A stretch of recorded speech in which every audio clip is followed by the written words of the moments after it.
How has music changed? Biggest component that's missing is the love. And we allowed the music to change because we were all just focused on getting our own bags. Music, and hip hop specifically, was an art form. And when you give an art form to hustlers, they destroyed it. I don't think it's that people aren't creating music out of love. There are still some of those people. But the problem is the machine also still has to promote those people. I feel like people are blaming podcasters for everything in 2025. Something happened during 2020, during COVID, where everybody just started talking. Women have always had a voice.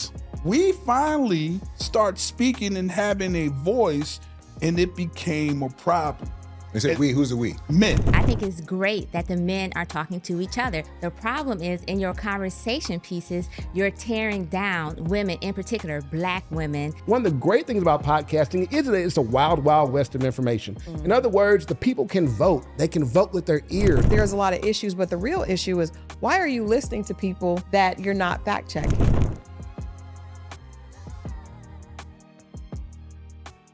Welcome to yet, I was gonna say another episode of, but this doesn't feel like yet another episode. Because I feel like if I say we in the building, like we legit In the building. like I got all my people with me. right? Yes, no, I mean, no. So welcome to a special episode of the BLC Pod. Pew, pew, pew, pew, pew. You know, Feels like, wait a minute, what part was that? which one? I don't know. Yeah, Kim wasn't ready. Yeah, I know. Because it's our first time together, and you can see that, but we're enjoying being in each other's company. Before we keep the party going, I gotta start with the first lady of the BLC Pod, S&M Jones. What's happening, love? S&M boom. So first of all, I'm super excited to be here. I am so happy to be in the building with everyone. And as you can see, I am wearing Cougar Kitty. So if you don't know what it is, just know that we got that snatch back.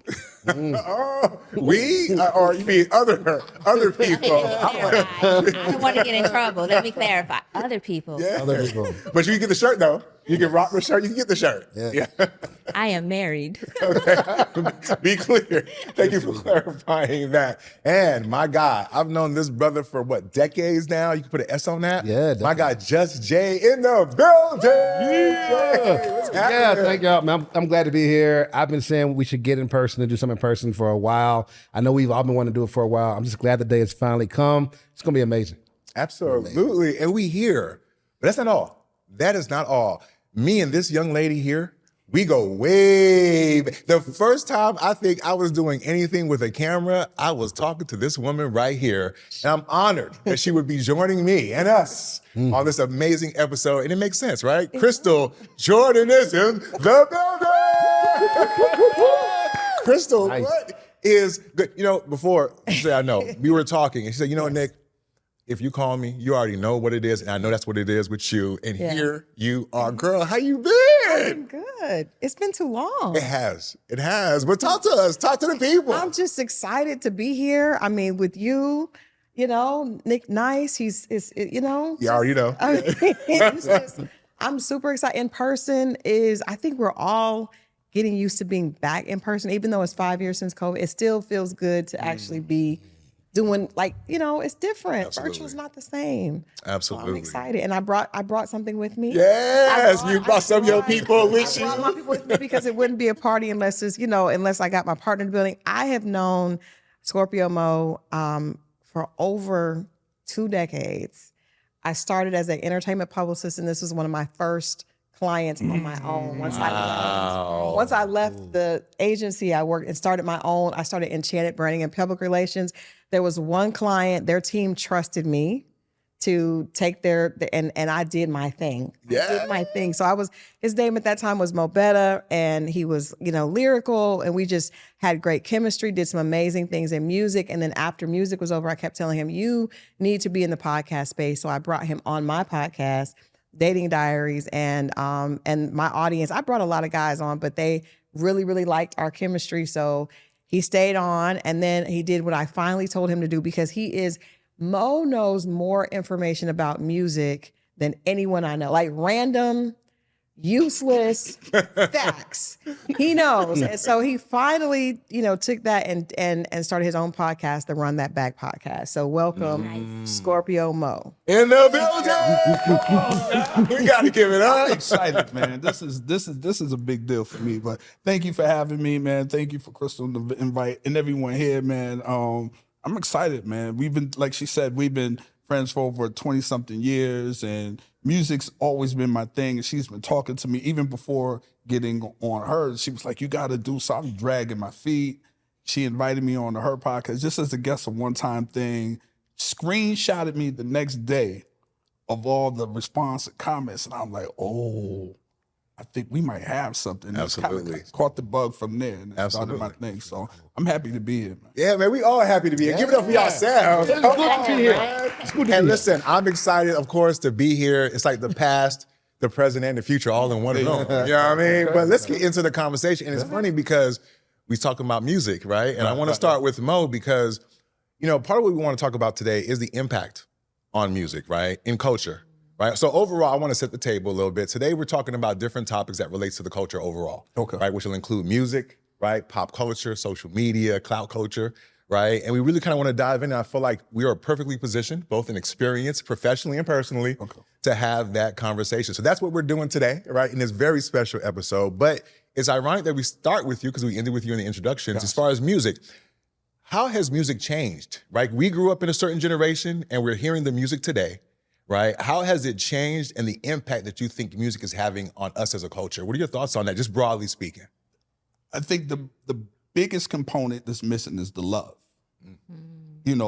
And the last savior of that was R&B. And once that became dissolved, in my opinion, then that was it.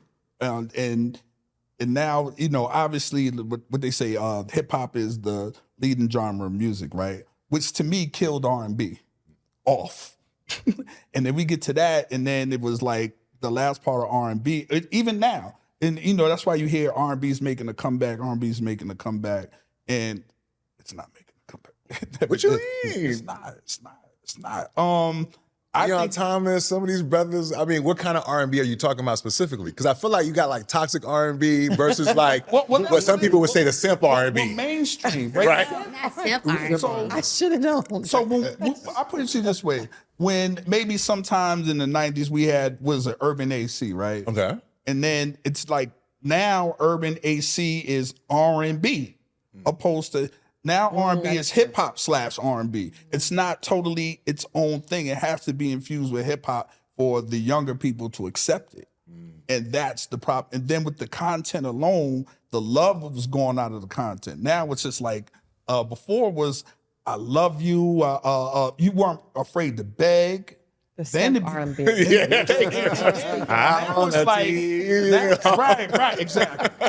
But now it's just like, I met her in the club, Put your did panties it in to the the parking side. lot, did it, and it's like, whoa, we skipped over the love. So that's why they say like 90s was the last decade of real R&B. Well, Crystal, let me ask you real quick because I feel like, did the music change because we changed? Like, which came first? See, I don't think I don't think that it's really the love or the feeling rather that changed, because it wasn't just love, it was heartbreak, it was all those things. I think it's the technology, because I think that when music was being created, in decades before, there was talent that went into it. So you had to know how to play, you had to actually write, there was talent. So technology has allowed us to bypass the talent. And so now music doesn't have any feeling, because the talent is where we got the feeling from, was someone that was sitting there playing that bass guitar where you could feel, right? Now we got technology creating that, right? So then you had someone that was writing lyrics. Now at this point, we're about to have AI writing music. And so you're taking writing, singing, producing, and distributing. Performing on low key. Would you say it was the shortcuts that we're taking? I Because think, now yes. music isn't even as long. It used to be It's a 3 TikTok- verses, it's 3 a minute long. TikTok Now reel. it's a 1.5 minutes long. But people don't even, there are so many records, people don't even know the rest of the record. You take the Beyonce, I feel like falling in love. Yeah. All you know is the amount of time that is a TikTok reel, right? So it doesn't take, it's the technology that we think, we love technology because it has allowed things to go faster. Think about when we were growing up, an album would take forever to make because there was actual skill, there was actual, love poured in, like time. Now, artists have to put out, you got to feed the beast because technology is driving it. So it has taken the soul out of it.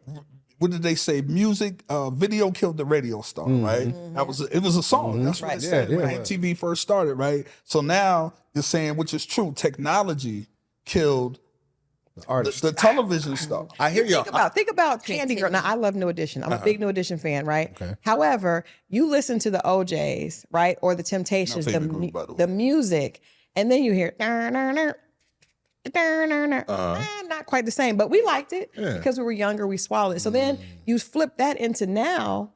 There's no instrumentation. There's nothing real. Like there's no live instrumentation at all. But we don't look. People would say, I would say, well, New Edition was a part of the techno.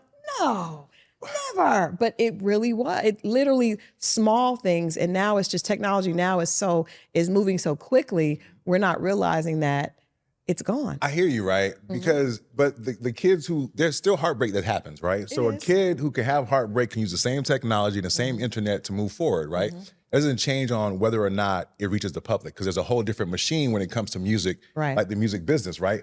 But even before we get into that, I guess the first question I want to ask y'all, or continue the question was, did we change or did the music change, right? Like which came first? Because we're seeing people twerking more, for example, right? Certain type of behavior, for example, right? And we're saying this is bad behavior. We should not see it, right? Proliferation of gangster image, you got to be thug, whatever. So my question to y'all is which came first? Was it that we changed and the music changed, or then the music changed and then we changed?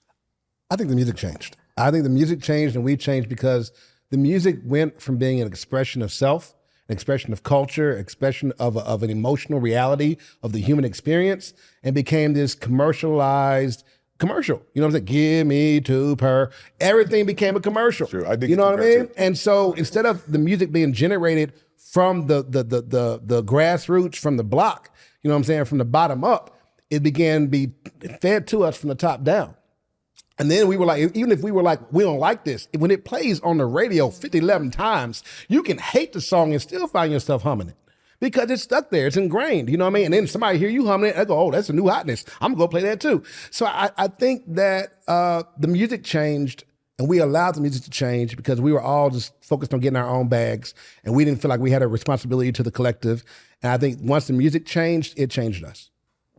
I'm just going to co-sign on all of that because I personally feel like the music changed first because it's part of programming. So everything we listen to, everything we watch, everything, to include this right here, is meant to influence us, right? And so when we change the music, i.e. when the music changed, it automatically caused cause and effect of influencing us, and therefore we change. If you think about in the 90s and so forth, when they first introduced gangster rap as an example, and then all of a sudden you saw such a rise of gangster rap, and then you saw less and less music styles getting played, and then you saw an increase in certain violence, right? You saw blacklisting of certain artists, and I say blacklisting in the sense of like conscious music and so forth, continue to take a downward swing. So I'm just gonna say I agree with all of that, but recognizing this is just a part of programming. It's a matter of fact, it's more or less art imitating life, imitating art. Well, I would say, hold on, but I don't know, man, because listen, the business is designed to be exploitive, right? If you figure something is working, why not keep the party going, right? When Jay-Z and company was doing Rockefeller, they just wanted to get some bread. They were on their hustle. They saw that hip hop was an opportunity for them to make money. And then eventually Jay-Z became the head of Def Jam at some point in time, right? Going from a rapper to being a president of an organization. He could have made change if he saw fit. In fact, Jay-Z is also still Rock Nation, if I'm not mistaken. Correct. So it's not like you don't have us who look like us who are at the top levels of the business. Yeah, I don't buy that. I don't buy when people say that it is like it's the man. What I think is, I worked for Chuck D years ago, and he made a statement I think that clarifies all this. He said music and hip hop specifically was an art form, and when you give an art form to hustlers, they destroyed it because then it becomes all about the hustle, it becomes about the money, it becomes about the commercialization, and it there's no more feeling. So I do think when, the OJs, wherever they were in the creating, it was not a hustle. It was, I want to do music because I love this. This is what I have to do. I'm an artist.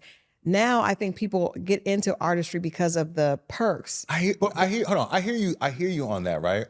But there are people having real experiences. We've all dealt with heartbreak, Facts. right? And we express our Yes. art through different platforms. So, for example, some of us may express our art through podcasting, right? Right. So what I'm saying is that if the playing field is even and there's people still having real emotions, why won't those talented people who also have the same access to technology can do the music that still resonates? Because I feel like what's missing is, in other words, I don't think it's that people aren't creating music out of love. There are still some of those people. But the problem is the machine also still has to promote those people. When you open Shopify, for example, right, even today, you'll see an artist promoted on your, as soon as you open the app. I don't know who this is, and I don't even know why they're showing me this artist, right? Or if you go to playlisting, which seems to be like the new payola, if you will, which is more legitimized, right? Because it used to be back in the day, low key, you probably just throw the little producer, the program manager, a couple of dollars, and you gonna keep the party going. But now it's like they kind of change it because of Spotify. So I feel like it's a mixture of all of what you guys are saying, but to me, the profit motive is what changes the game.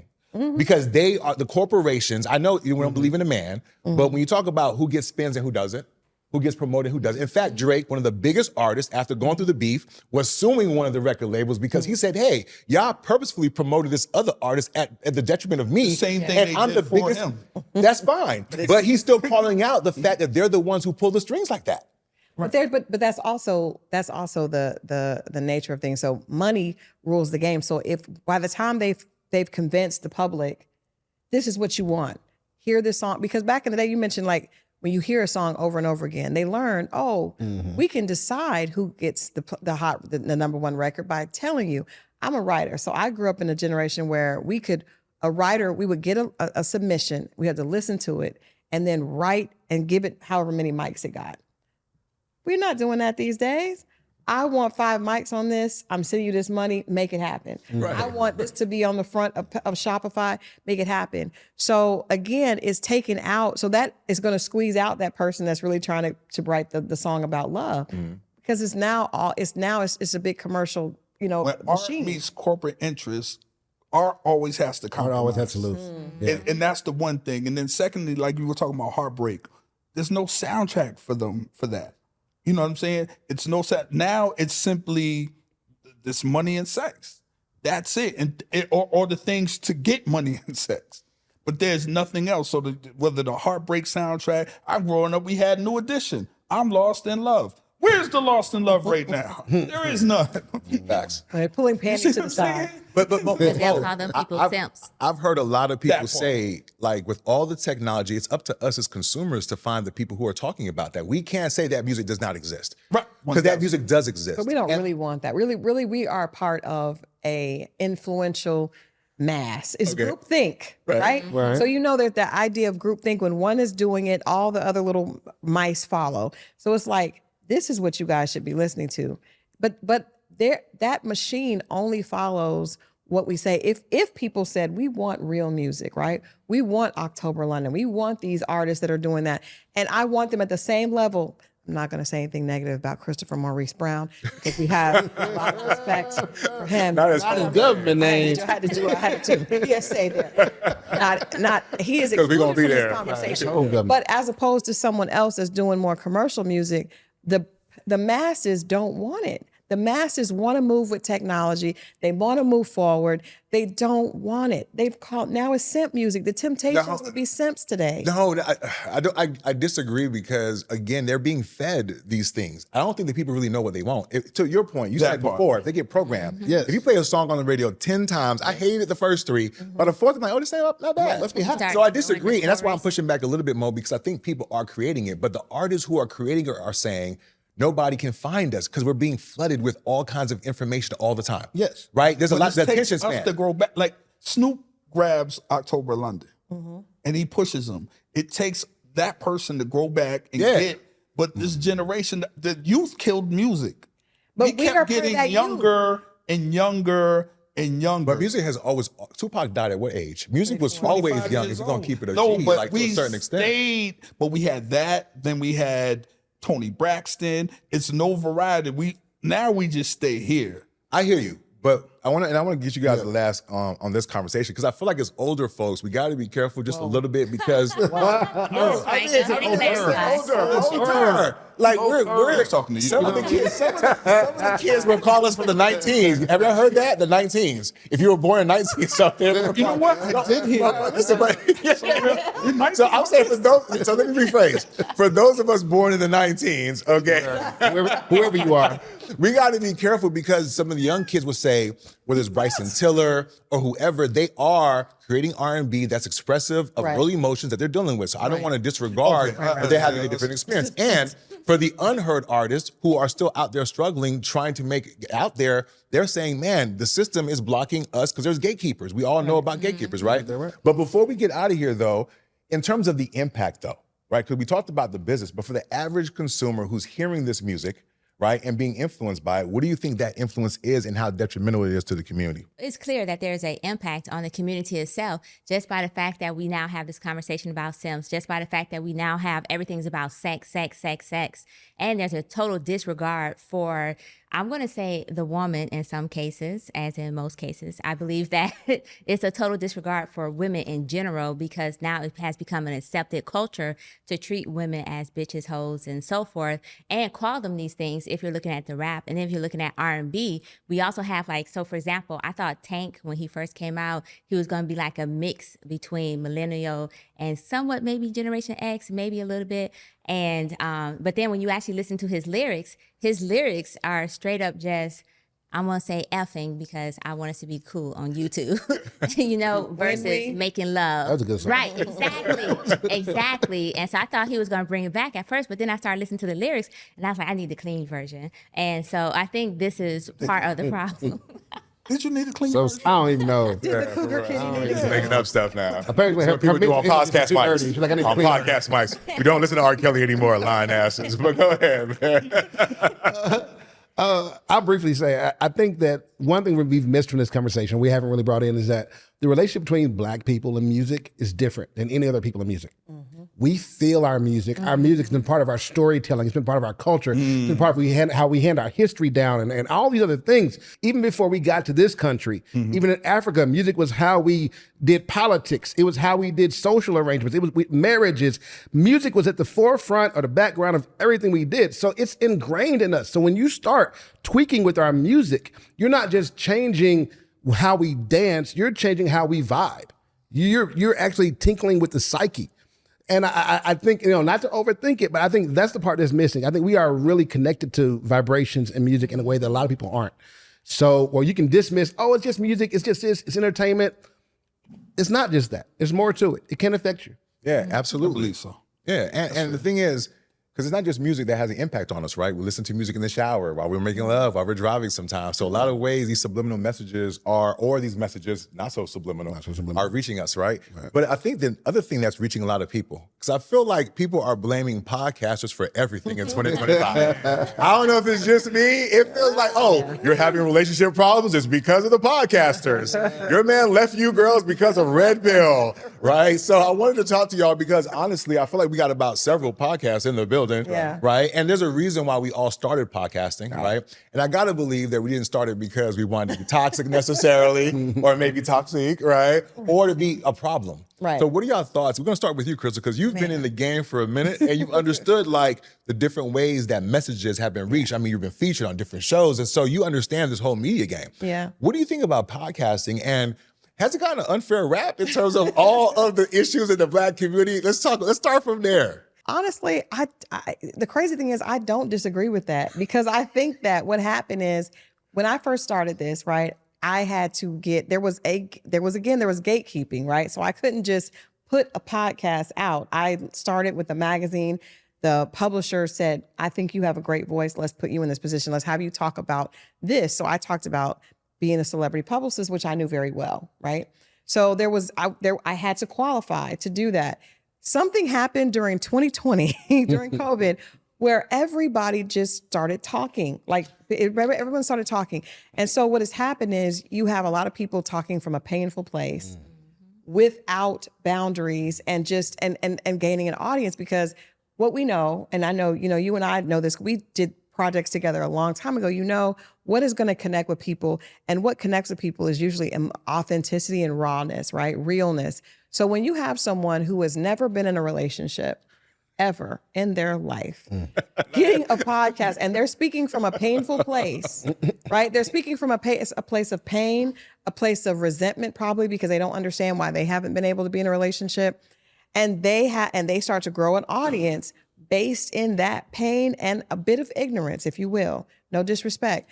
But it literally, and people are listening to it. I do think that it creates a lot of toxicity. And it's not just about relationships, it's everything. There are people that are speaking from ignorance and resentment about money. They're speaking about being a professionalism, entrepreneurship. I've been an entrepreneur for years, and I hear so many people saying things, and I'm like, that is not true. But it sounds great because they're polished. They probably look good. They have a great lighting. All you need is lighting. Oh, that And Oprah girl. Okay. Oh, that Oprah. I call it that Oprah. Yeah. We would do something. I work with my client Chili. We did her show What Chili Wants. First thing she said, what do you want? I want Oprah lighting. Hello. If you have the Oprah lighting and you can get enough, then and you look like you know what you're talking about, get a good beat, right? Get a good filter, get your Oprah lighting, then you look great. And then as a guy, if you can just be passionate, because that's what we're drawn to, you could be saying stuff that makes absolutely no sense. So I think podcasters, there's a lot of issues, but the real issue is, why are you listening to people that you're not fact checking? Why are you listening to people that are speaking from emotion but aren't speaking from a place of education and experience? Why are we not vetting people before we listen to them? Because words are very powerful and the messages are very powerful. So I remember I was asked to speak on Revolt about Kevin Samuels.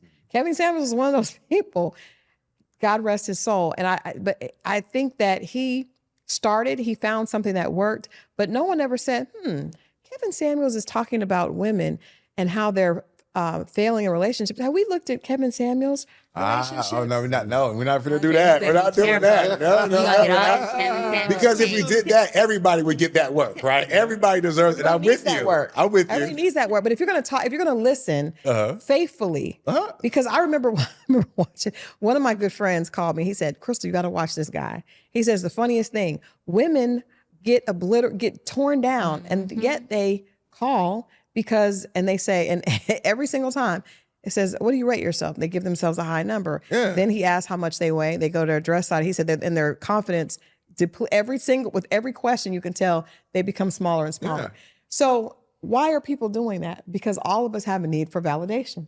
I'm with you on that, but hold on. So I feel you, because you went all the way, and I get it, to the side where the Kevin, and we're not going to do Kevin Samuels. But for example, you started a podcast and you want to talk about music. Correct. You have the credentials, you have the experience, right? So that's not a situation. I get what Crystal's saying, because that does happen for sure. But let's talk about the other reason, right, real quick, in terms of why somebody would start a podcast, because it's not just to, right? So let's talk. I just want to balance it out a little bit. But I think there is a balance. I'm sorry, I didn't mean to say. I think for me, I started because I wanted women to know there is another side. Yeah, exactly. I literally started my podcast because I wanted women to believe the opposite. You don't have to, we don't qualify for love. Love should be unconditional. So you shouldn't have to fit a certain dress size and look at. And I wanted to let women know that there was hope, because I realized there was such despair and so many people feeling like, I'm not worthy if I'm a man, if I don't have six figures and six feet, 6 pack and 6 pack and 6 figures, which are good stats. Which are good stats. Yeah. 3 6s though. See? Those are good stats. But I'm just saying, even if you don't have those stats, it doesn't mean you're not deserving of love. No, I agree with you there. And that's why I started my podcast. But the thing is like, for years, whether it's Oprah, Donahue, I don't know, whoever you want to name, women have always had a voice. Whether it be television, whether it be Sally Jesse Raphael on the radio and all this stuff, but they had a voice. We finally start speaking and having a voice, and it became a problem.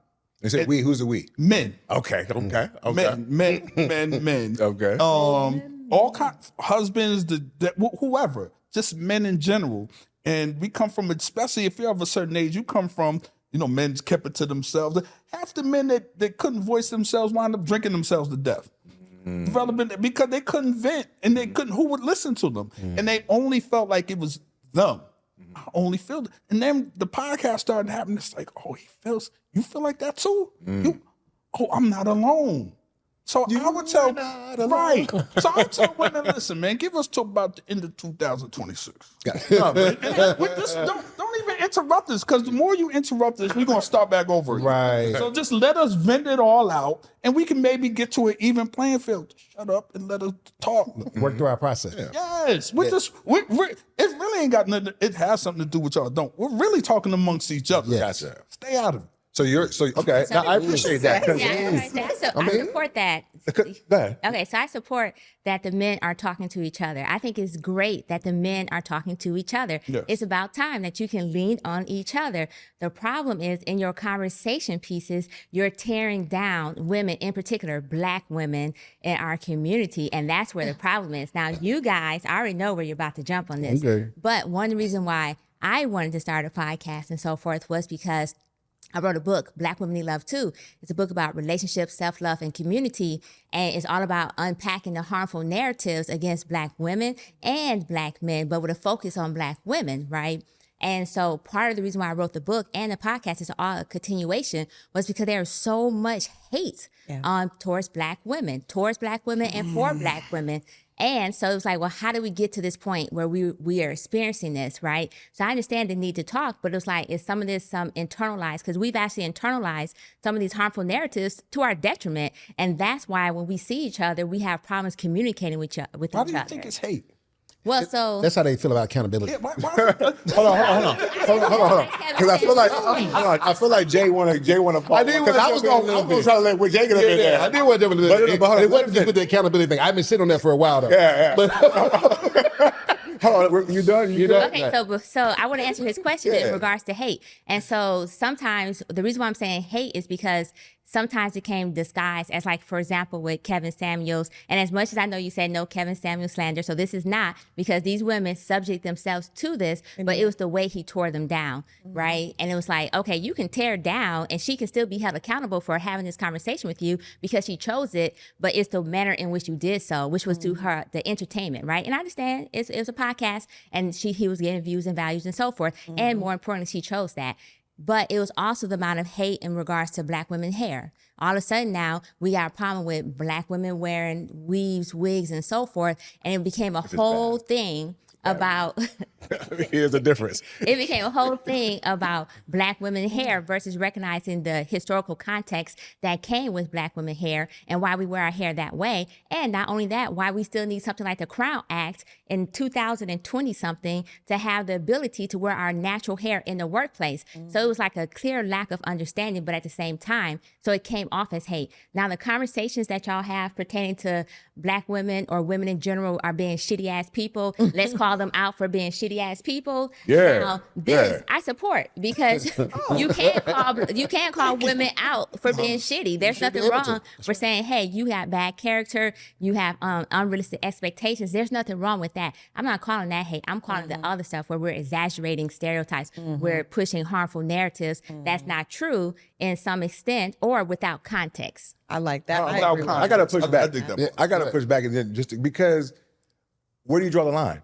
Like sometimes I might say, "Hey, this is a proper thing that I have an issue with." Oh, he's hitting on me! Oh my God! Right? I feel I'm only pushing back because what she said sounds really, really good. Yeah. But in real application, it's Is not the lighting always good? that Is the perfect. lighting good? I think to open her lighting is point, yours. I think to her point, it can be it's not a blurry line. If you are talking about if you're on a national platform and your conversation is skewered on skin tone, on hair texture, on things that are outside of someone's control. Now, if we're going to talk about character. No, you still got to let's do talk that. about that. Like you can still talk about that. No, But hold we on, I don't can't want to talk about deviate that. real quick. Yeah, Let's yeah. before we I'm get back gonna get into to the that. hair. I'm gonna get Go to that because one of the things we first started talking about, we talked about where this podcast culture came from. Right. I believe you said something about 2000, 2020, COVID happened or whatever. I also think maybe the podcasts were a natural evolution to what did happen in our music. In fact, our music was really no longer us talking to each other. So we needed a way to talk to each other. So then we had this podcast thing come out now, especially with COVID, because everybody was locked down. People were like, man, is your struggle like my struggle? Because I ain't seen you in a month of Sundays. And so we started to do that communication, right? Which is really, really dope. And of course, there were no barriers to entry, which I don't think you need barriers to entry, because once you start saying who can participate in the discourse, you control the discourse. Then we're back to mainstream media. Yeah. Right? Then we're back to mainstream music and all this other stuff. One of the great things about podcasting is that it's a wild, wild west of information. In other words, the people can vote. They can vote with their ears and what they think is valuable content, what they think is foolishness. If they want to back Kevin, then back Kevin because they find value in that. Now, That's true. did he have to tear the women down the way he did? No, but it was funny. So people watched it. Well, yes, in order to get the views. In order to get the He views. wasn't doing it. How was he turning him down? No. I'm saying, time out. you know what I'm saying? He could be like, I tried he could be not- like, no, I'm telling you Okay, why. go ahead, go ahead, please. He could be like, hey, you know what? With the weight that you're saying right now, I think you should bring the number down a little bit. Like, I really think you're over it. He could have been softer in his As opposed delivery. to making the No, Opa Lopa no. sound in the back. Y'all, No. that's He's not- I'm not saying he was wrong for it. I'm saying he could have gone another way. There's a good reason why he didn't. Okay. Right? And that's the business side of it. Right. He's not wrong for doing it the way he did it. Okay. Okay? I'm good with that. Okay. What I am saying, though, is that I think we should let people talk their talk. And then when you listen to their talk, so I'll say this and I'll come back to that. The problem with podcasting and most social media is that there's this very big chance for it to be an echo chamber real quick. You know what I mean? You go to people who say what you want to hear, and that's the only people you play, and you just rock with it. And whatever they say, you go with it now. People are like that. A lot of people are lazy, mentally lazy, whatever. I don't know. But for those people, you can't help those people. Okay. You know what I mean? Sheep gonna be sheep. That's the majority of people. Hold on. Go ahead. I went back and I watched that episode that made him go viral. This is Kevin Samuels, right? There was a conversation that occurred. Okay. Sometimes people get what they deserve in the conversation in real time. And y'all want to take the clip and be like, oh, he's doing this. No, sometimes there are shitty people who you have to talk to a certain type of way to get the fucking point across. That's just the bottom line. And I get that podcast represents that, but sometimes, and this is why I'm pushing back on what you're saying, because a lot of women will hear what you're saying, like, yeah, she's right. But every criticism is a bashment, and that's not the truth. Thank you. Right? Every criticism is not, oh, black men are hating. No. And that kind of was part of the red pill conversation that we was having, because in part of the podcast space, men are saying, hey, we're awakening.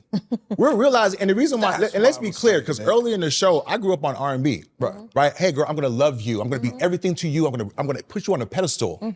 But the expressed expectation was, you're gonna show me some of that back. Right? And now guys are saying that's a dream if you're believing that, because women aren't showing up that way today. And they're having that conversation on these podcasts. What comes Hell, first? women are also having their own conversations too. People in general are having conversations on podcasts. Many of them are not certified, they're not doctors or whatever. So I'm cool with it being the Wild Wild West. But I feel like we let the consumers off the hook, because they're the ones, to your point, Crystal, bringing it all the way back, they're the ones who will listen to a Kevin Samuels and just buy what he's saying, lock, stock, and barrel, and then run outside and then repeat it like sheep, and then expect to get the same outcomes. I don't blame the people Right, you who are can't. doing the thing, but we as consumers have to be the one to discern. But let me ask you this, though. If we're willing to fall for the okie doke, wasn't there a part of the okie doke that was in us in the first place? Yeah. Right? Yes, Did the podcasters finally give the people who had a reason to complain a voice and Yes. the language? That's all When I'm we use saying. things like gaslighting, when we use God. all the Narcissistic. phrases, narcissistic. It's like, I'm yeah, triggered. Yeah, that's right. There go another. right? So I guess that's because I'm a 19. That I just have no respect for the whole. But yes, you have all you have to do. It's almost like when you are out in a pool and you're like, you feel like you're drowning, and all you have to do is stand up. All you have to do is click off. If you feel like someone is saying something that is not respecting black women, and I do feel like that conversation is a little bit much. Like, protect black women. Black women just turn off that channel. Like, Facts. it's okay. We are more than capable of turning it off. I'm not saying that it gives license to people to say hateful things, but people have been saying hateful things about us as a community for years. All you have to do is turn it off. And I think, I was talking to a friend of mine, he was like, I went back through and unfollowed things and restructured my algorithm. That's all it takes. Facts. And the noise will stop. Stop drowning in 3 feet water. So yes, when I look at a podcast, if it's a relationship podcast and I'm struggling in a relationship, I don't want to listen to someone who has no concept and is speaking from pain. That's all it's going to do is re-amplify and every time they speak, their pain gets louder. You receive it in a more amplified manner, right? So that's on the consumer. Consumers have to stop just taking everything that's fed to them. And you also have to be savvy enough to realize that if I listen to one podcast that downs men, right? Because there was initially, we're talking now because we don't like the fact that men are talking, and they are talking a lot. But Women were talking about men. Women were been talking about there was no good men for years, right? True. On Oprah, all those shows, all those conversations. So if you are listening to one conversation about men ain't this, you're going to get another one offered to you, and another one. Because it's offered to you. algorithms, that's how it And works. pretty That's soon, gonna all feed you you'll what you have want. is negative. So then you see a man that's like, because all you have is all that in there. But you have to be savvy enough to understand and guard your ears and guard your heart. And I do. So I agree with you. You know what it reminds me of? Like when Obamacare happened, like, I know it was a good, no, I'm going to bring it all the way back. Because it was a good idea. Everybody should have insurance. But what insurance looks like today is as the patient, you have to be aware of the cost. Right. When you walk into the doctor's office, there's a chance you're going to get stuck with that bill. So what happens is the consumer now has more responsibility to know what they're getting themselves into, just like with podcasts. Right. And I think we got to really push people like, hey, I get it. You don't like some of the stuff, but understand. If you click on one thing, the algorithms, because you clicked on those things, said, oh, you like this. So that's why you're getting all those things. Early. Which There's part? no rules to this podcast thing. We're still early. But there's rules to They're social gonna media, though. regulate it. There's still rules to social media, though, right? And if you're on the platforms, because different platforms, because right? to me, like that's how podcasts proliferate for the most part, right? Because we see clips on social media, Right, But right, how different is podcast from the radio or Tom Jones or like all the different mediums where radio or the conversation was being had? Sally Jesse for years on the radio. That's what I was about to say. If Sally Jesse was on the radio, she'd be a podcast, right? So it's not that the Thank you. format is different. What I think is different is technology has allowed regular folks Everybody to do get it. on YouTube like the rest of us, you right? have it in your hand. And you can have it in your hand and do content. And then to your point about technology, it's cheaper to get cameras now. You can get a decent setup for a couple of $100 and be out there and not look that bad. Yeah. And then you got cap cut on your phones. And you got 12, right? Also, so it goes back to what's about technology. Technology has taken out accountability from anything. Yes. So even if I'm not saying that, I know people like, oh, I rage against the machine. I don't want the gatekeepers. That's fine. But there should be some level of skill. But technology has made it to where you can have someone who is a psychopath who is able to get the $200 setup with his iPhone, a stand, some light, Absolutely. and rock and roll. And Rock then and you're roll. upset because your life is this person is doing this and is influencing, and this person is a whole psychopath. That's a So fact. It's just like there is no, technology is great, but technology also has it's a ditch on either side of the road, and you have to know as a consumer that it is your job. It is no one else's job but you to dictate what goes into your ears and what goes into your psyche, what goes into your heart, and what you put around you. You are responsible for managing your content. Yes. But Facts. as a young person, though, just whether it's young kids watching TV or listening to podcasts, who's to say, like, for instance, if you sit there and they don't know if this person is legit, they just got on there and said whatever, just like when we were talking about the music thing, anybody can order equipment off Amazon. That doesn't make them Producer. a producer or DJ. It still has to be a skill set. And there's no regulation to get on there and say this person. I mean, people, you could do your research and find out this person didn't graduate from this, they didn't do anything. I can sit here right now and you can have someone that went to beautician school, learn the chemicals, and learn how to do hair the proper way, right? Now, or I can go in your hair right now and do like this, and technically I did your hair. Now that's different. Well, if you I got- film now it, that's if you different. film it on It's YouTube, right. That's what I was about to if say. you film it on YouTube and say, so and that's But hold on. Now, I'm with you on that, right? And I hear what you're saying in terms of, because that gets into the conversation of whether or not people are proficient enough to do a thing. And we're already, we've already passed that, right? Not anybody can do it. And we talked about like just how each listener has to be the one that's responsible for it. But the theme here, I feel like, has been technology, and the elephant in the room is social media. Right? Because I think like for us, like, I mean, I know I've done some media stuff. I know S&M is not the most front-facing person in terms of wanting to be outside, but here we are doing a podcast. No, I mean, like, because we're private people. Yeah. Like some of us have Instagrams where it's still private, or it was for a long time. I know you were one of those people too, right? But here we are doing podcasts. Okay. And we have to engage with social media because that's where I think the music gets proliferated to a certain extent, all the stuff that we're talking about. So let's talk about social media. How do you navigating who you are as a person and understand the culture that we're in today as far as social media, how do you see that impacting how people are able to move or maybe not move based off of how social media works these days? Okay, so first, and you're probably gonna hate what I'm about to say right here. Okay. But I Thank actually you for had the a counter question though in regards to what is our responsibility as podcasters too, recognizing that there may be young people who are watching the pods that don't have any life experience. Like, don't we have some responsibility as well, or does that responsibility just fall back on their parents? So yeah, first of all, sorry. I did hate that. I knew you were. And you know why I hated it, knew. right? I knew you Because I don't understand why. So- just to, I'm gonna remove. I can do it too for it. Yeah, please, Jay. Please, sorry. Yeah, no, Thanks, no, S&M. no, no, I no. knew you were. So, in answer to your impromptu question, S&M, You're the one that kind of derailed. Yeah, the whole one that pre-pro just took us all off. regardless about It goes the back- entire show. When he was talking about it goes young back to the people, consumer. It triggered the thought. It goes back to the consumer because anybody who wants to make money or has something can say something. So this consumer has to weed it out. You can tell people what their responsibility is to the public as much as you want to, but people's responsibility is primarily to themselves, to their family, and to whoever they're trying to make income and make means for. And they're gonna let everybody else go off the bridge before they let those people go off. So until that gets worked out, I don't think we can have the responsibility conversation from a podcast perspective. Now, in answer to your question, Nick, about social media, it's funny because I thought social media was going to give us a chance to immortalize ourselves. I thought it was going to give us a chance to really be able to speak for ourselves, to tell the world who we are in our own terms, with our own images and our own voice. That's what I thought it was for. Like when you had MySpace, right? I heard about it. I ain't see it. You was on MySpace. Stop playing. Yeah, Tom was your friend too, my brother. Stop playing. Tom was all of my friends. On MySpace, he did. Thanks, Tom. You just right there, the little picture. I'm AOL old, so don't mess with me. So MySpace, we're trying to find that voice, right? The irony here is, and I definitely want to hear what you guys think about this. The irony is, it feels like you got to be somebody different on every single social media platform. Mm-hmm. You know what I mean? Like LinkedIn, I can't talk on LinkedIn like I talk on Facebook. Mm-hmm. I'll get fired. Mm-hmm. You know what I mean? I can't wild out on Twitter.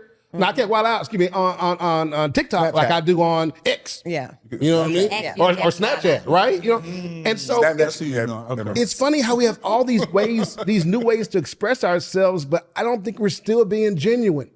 And now it's more work trying to put forward all these fake masks so we can interact with the public in all these different ways, whether it's business or entertainment or whatever. And I feel like we're more tired and we're less expressive and we're less authentic. And that's what I feel about social media.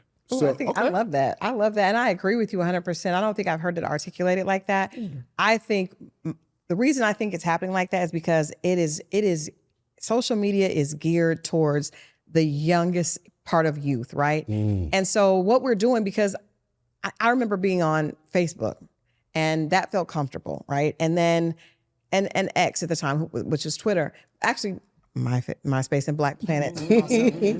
All right. Black Planet was there. Never been on but MySpace. and again, that felt comfortable. But then Instagram was something very different because in our generation, we had more than just a picture. Like I have something to say. We don't care about that. I just want a really pretty picture, a perfect picture. Then, so I think then the generation has to restructure themselves to fit that medium, right? That platform. TikTok, totally different. I don't want a pretty picture. I want dances. So then I see people that are from the 19s, right?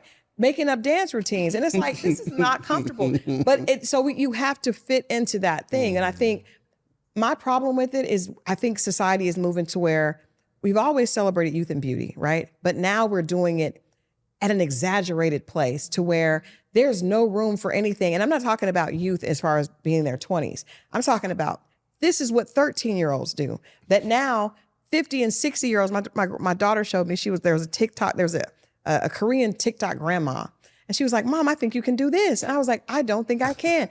But I think because we don't even respect age. When I grew up, Claire Huxtable was the She was still kind of young, though. She was. She was still kind of youngish. But she was, still get it. but no, she was in her 30s, right? That's what the idea of her in her 30s. yeah. But Younger no, part, yeah. but now that you don't have any women that are that age as this ideal. The ideal, we're chasing Snapchat, which was for really young people so they could send stuff and erase it. Like so when you have people, no one wants to progress. Everyone is trying to chase youth. And that's what we see on social media. And I think that's why it's so dangerous, because it's like, there's nothing so instead of saying, this is what I'm doing, I'm going to change who I am and make it fit this mold. And there's no end to that. It keeps going. But see, the problem with that is the people that I saw early, I liked them because they didn't conform to that. And believe it or not, it was the Cardi B early. She would, the chip tooth, the whatever. I like that, the rawness, the realness of that. Just Hilarious, the same thing. But then you got up, you see later they changed these things to conform. that's not why I liked you. I like that version of you. So a lot of times I think we have to change because we're competing with the other stuff that we see. And then that's not necessarily what draws you think it is. No, because the likes show you. So that whole conversation that women have all the time about, oh, why do men always the platforms of the women that are half naked and twerking, which you mentioned earlier, are always the most popular. And then men will say, but we don't really like that. I don't. Well, sir, I a follow million them. people are following that person. So obviously the majority of men do like it. In fact, some of the guys that say they don't like it, I've seen them like it. And I will screenshot it and send it to them later. I don't like it. Like it for what? You don't like Hold it? on. Like I feel like because I understand how algorithms work. Right. I purposefully stopped following women who were just there to show me ass because I understood that. But Instagram still shows me that when I scroll. And I get your point, right? That it's kind of like, hey, other guys who look like you like this, so they're forcing it down my throat. Pause. And I'm like, nah, I'm good on that. Right. But I want to broaden out a little bit because I get what you guys are saying in terms of the impact. But I mean, in terms of the community, though. Right, because there's certain behavior that's being perpetrated on social media that people are following. We talked about podcasts, right? How the music gets popping nowadays on TikTok or other genres. Absolutely. So we're hearing it get popping off of social media, and now, it's the song that we're twerking to. Dworking is a new word I heard on social media, right?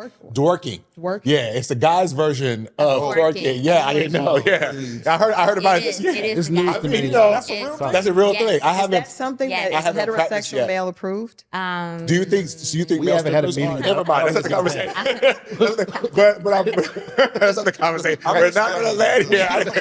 We haven't had a We meeting, can't but I go don't think down it's This that is road. a real We can't go down time. that rabbit hole. This is a real time example of how disruptive social media can be because I heard about twerking on socials and now we're talking about it, right? There it is. But to that point, though, a lot of people are seeing behavior on social media. We're seeing violence on social media. It is affecting us in terms of how we become desensitized to things via social media. In fact, on X, you can watch porn on social media. Back in the day, growing up, you had to go to the Yes. gas station and maybe get, No, they just canceled it in Georgia. yeah, but once Elon decided to let the reins loose, anything goes low key on X, which is why a lot of advertisers initially were coming off that, right?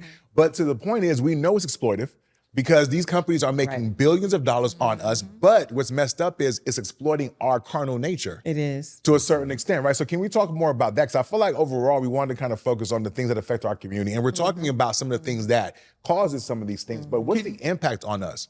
Can you have a guilty pleasure?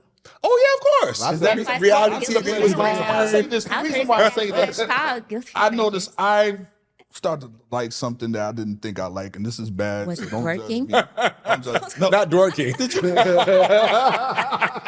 man. No, what it was. He genuinely seemed like it's the first time he heard I of it. started to get into this thing where they would catch people stealing in department stores at Walmart or wherever these places are. Right. And they get caught and they pull up to them with the badge and the camera showing, and they're trying to get out of it. I just find it entertaining. So listen, that's People fine. get caught stealing. But you're not going to start stealing, though, right? And I think we got to. But see, because that's, you're that's, entertained that's by my it. point. I grew up in a certain era. I saw something on TV, whether it be Superman flying. I didn't want to fly. I turned the TV off. Everything was off. I go about my life. Yeah, but I'm saying, like you're mature enough to Thank where you. watching this type of content is not going to affect you. But the Yeah. younger, Well, not that's only a- that, the TV, Yeah. you turn the TV off. You just said that your phone is never off. That's People are fine. never off their phone. The phone is an extension of your hand at this point. appendage, for So sure. you're right. So at this point, people are not, even people of us, of the 19s are walking around with their phones connected. That just really hurt. I got my That's phone on why me right now. can't see. But go- But I mean, it just really got to me. But I mean, that exactly. doesn't stop. So it's different than when we would watch the A-Team and the Cosby Show and Family Style, and then we turn the TV off and we go outside and play. There is no such thing because you're constantly on your phone. You're constantly getting images. So I think we're in a place where those of us that know, because the people that created these platforms do not allow their family or their children That is a fact. to watch them, to utilize them, right? So that means that those of us that know better, even that we have to say, hey, maybe that should even be like a warning before your podcast. Like, that this is, social media is not something that you should be doing in a certain, if you're not prepared, if you're not mature enough or whatever, that there needs to be something because It's coming. it has to, because you got to realize people are seeing disclaimer? death. Well, No, they're not going to. not necessarily the disclaimer, but the whole is coming because they already started studies and whatnot pertaining to social media impact on the various age groups, starting with the youngest group and how these kids lack impulse control now and how these kids also lack the ability to process certain emotions because they're so used to social media where they're having hissy fits and so forth and temper tantrums if their tablets are being taken away, how they're getting violent from that. And then even within our community, this need to fake the font, so to speak, where we're portraying ourselves one way, but in reality, that's not what's happening. There's a lot of social media couples out there that turns out they're divorced or they're just doing it for the gram because it was giving them the money that they needed. And so there's a lot of foolery going on that's fake as hell, but folks are taking it for life and for truth. And that's actually affecting our relationships as well. Because now I'm looking at the Joneses over there, and yes, my last name is Jones, but they may not be looking at me, but they're looking over the Joneses over there, and the Joneses look like they got XYZ. She's talking about she got flown out here or flown out there. And so now the next person is looking at getting flown out because that's now the expectation because it was told on social media that there are so many women getting flown out. Or even with the whole Cheesecake Factory, how the list of places that we shouldn't go as a date, right? Cheesecake was great though. It was good money. And you know, but that influence. And so they're starting to show studies that show how it's actually influenced to include the fact that some marriages are dissolving behind social media, but it's not social media because of the posting, but because of the DMs. Like who's in your DMs, right? And so that's part of it. Exactly. I think one of the things we want to look at is social media is one of those weird products that gets consumed by multiple people for different purposes. So when our generation watch social media, yes, we're looking for entertainment, but we're also looking for like life hacks, things we didn't know, things we can learn, how we can improve, shortcuts, right? Younger generations look at social media, it's straight dopamine. It is straight for the excitement and engagement. Right. So it goes from dopamine of viewing the screen to the dopamine of wanting to be on the screen, of wanting to be seen. And that becomes the only driver. Right. So they'll do the crazy crate challenge and set themselves on fire with rubbing alcohol and do all sorts of stuff because they want to be seen so bad that it doesn't matter. Unfortunately, people in our generation are doing it too. Same thing, yeah. Because I think, like I talked about, it's like going back trying to chase that because I want to be popular. So you have people that are born in the, way beyond our generation doing things, chasing that you would say that the younger generation is doing because it's a need for validation. And because in our day, people that were like, Alice Walker or different women were considered, that was amazing. Now it's like, no, the only women that are amazing are a woman who is 60 but looks like she's 20. So let's try to do that. And let's try to, and that is what people are chasing. So unfortunately, a lot of people in their 40s, 50s, and 60s are not looking for life hacks. Right. They're looking for likes. They're looking for attention and validation. Well, that too, but we got to be fair because social media offers people money too, right? If you get enough views, then you can make money. There are kids growing up, they want to be YouTubers. We got streamers now, like Costa and I and all these young boys who are out there making some big money. And so the young people are literally, that's a career path now where it was never for us. Even the idea of being an artist or a rapper or whatever was not a legitimate thing that people would consider. But nowadays, these kids and some of their parents are like, oh, you can be an e-gamer, for example. You can be a streamer and make money. You can be a podcaster and make money. You can be an influencer and make money. And I think, I'm not mad at that. Because, I mean, if you can make a good living from the crib doing content that you love, but I think the problem is that it's not realistic for everyone. Just like the idea of being, LeBron James or being, Nas or growing up Jay-Z's, right? So you have a bunch of people who are making decisions and behaving in a certain way. The thing that gets me is these kids who do some of the dumbest illegal stuff on camera because they think by snitching on themselves or carrying a gun or talking about a crime they committed was one way to get clout. So I want to end the conversation to talk about clout. Because I feel like out of social media, that's probably one of the byproducts, to your point about whether it's old people or young people, this need for validation, right? Or try to make money. What do you guys think about the impact of what we now have as clout culture, right? In part because social media makes it easy for us to just log on and potentially get clout. Let's just talk about that before we get up out of here. Final thoughts about that? Like to beef with someone, right? There's people that'll start beef that have a new channel to say something about something. They know it's going to trigger this other person, right? And it's for that attention thing. And now your likes become my likes. I've seen the Jim Jones situation. He didn't really need to do it, but to get in the algorithm, he'll say something about Nas and Yeah, he did. his skill level and all that. And he knew that. Yeah, he talked about playing the game. He talked about playing the game. Right, He understood right. that, yeah. So are we mad that they learned, they figured it out? You know what I'm saying? But at the same time, there's people that go in the grocery stores and lick the top thing of the ice cream and put it back. I think when you have acts like that, or running up on strangers doing pranks that could cost you your life, depending on who you run up on. So we need to show more of the consequences of those things, opposed to just the rewards of the other. Absolutely. I don't know To if that's balance gonna it work. out. I don't know if We- there we is a have way. to. I don't know if there's a way to balance it, because I was watching this I saw this lady do a video, and this white guy gets down and proposes to this black lady, and she's probably, in her 40, 50s, and she like curses him out, goes off, and I'm like, what is going on? Come to find out, she's a person that just does more.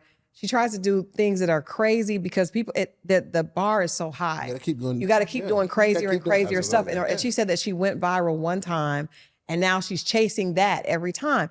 And so what has happened is, because we are all desensitized, it's like, oh, we saw somebody run up and hit somebody side of the head. That's a That's not a fact. big deal. Now somebody run somebody over with a car. That's not a big deal. So it has to keep going higher and higher. And unfortunately, everybody, I keep going back to this word, everybody, every human has a need to be validated, and so because there are so many people that have not been able to get it, they're turning to social media. I think that need for validation on social media is higher even than the money, because when you look at how much she was breaking down, like how much she made when she got 1 million views and how much she makes for this. The reality is, a lot of people are not making that much money on social media. They're there because they want to matter. You mentioned earlier that you thought social media was going to allow us to memorialize ourselves, to immortalize ourselves. And that's really what people are trying, not to immortalize themselves, but just to prove that they matter. I want to get, and once you get that taste, you're addicted and you want it again and you want it again. But in order to get it the next time, you have to do a little bit more and a little bit more. And at this point, we've seen people be killed on social media. We've seen people be abused, all type of things. And so I've seen, like, in our day, it would be crazy to see a parent curse at a child. There's a meme that's going around, and it's funny, where a parent is like, sit the F down. Like, that is not something that you would want to say to your child.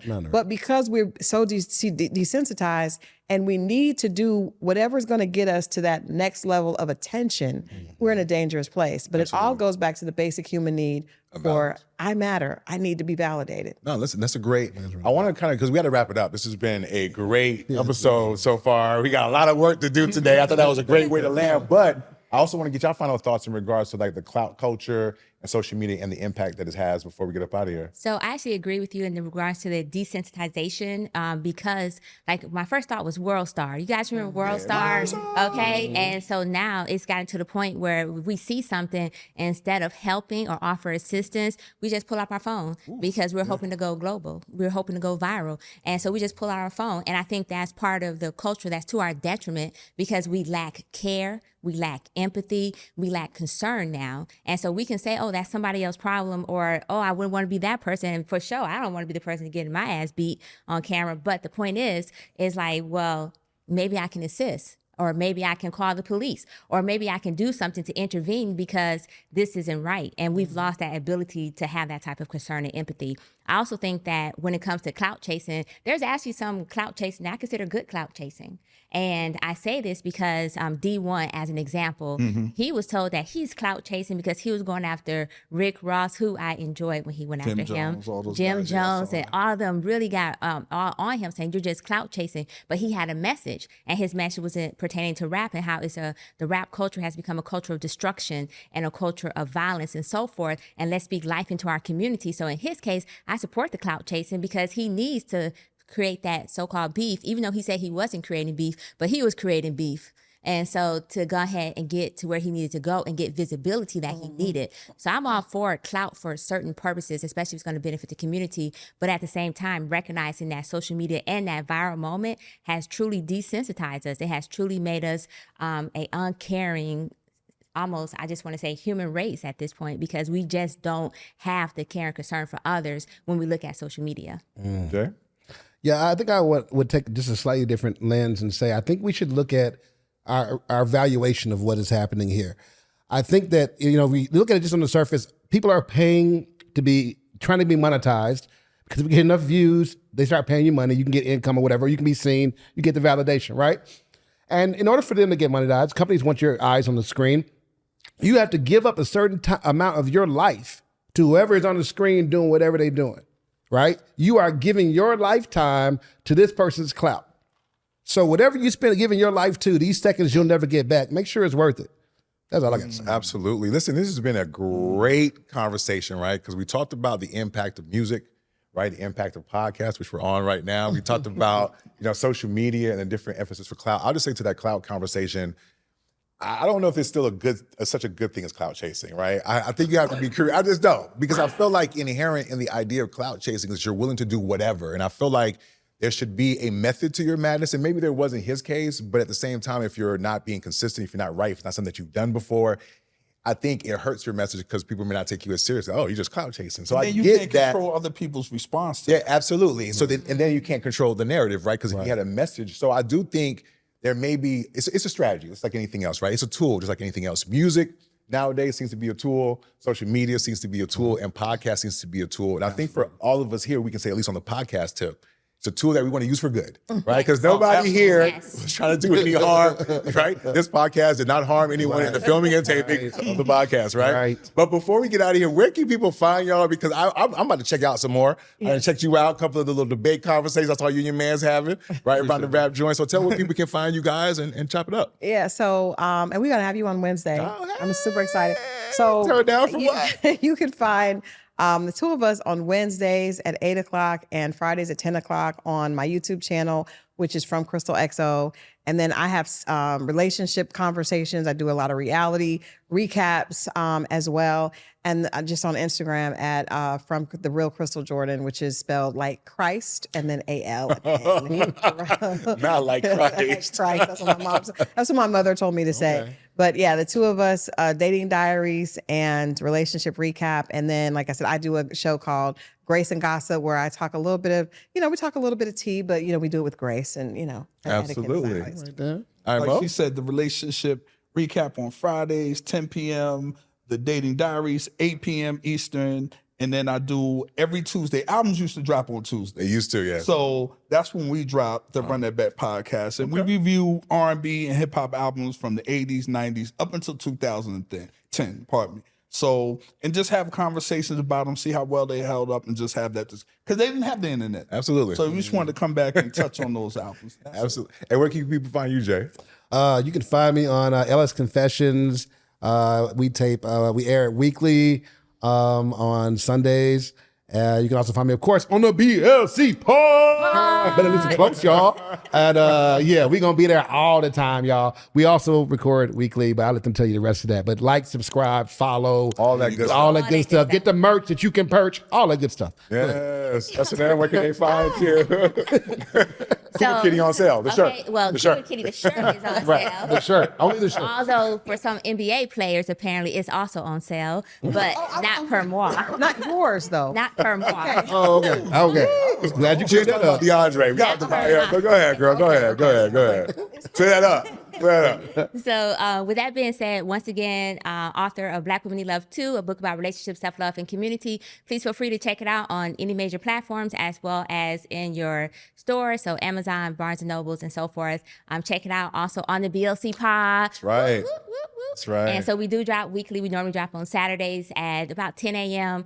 But throughout the week, we do sprinkle knowledge out throughout the week. So please be sure to follow us. So like Jay said, follow, subscribe, all that good stuff. Yes. Stay in our comments. And as a matter of fact, when you're in our comments, we do respond. We see you. She does. We do. I see you especially. You know who I'm talking. Okay. So if you need that work, we got that work is what she said. I had a moment.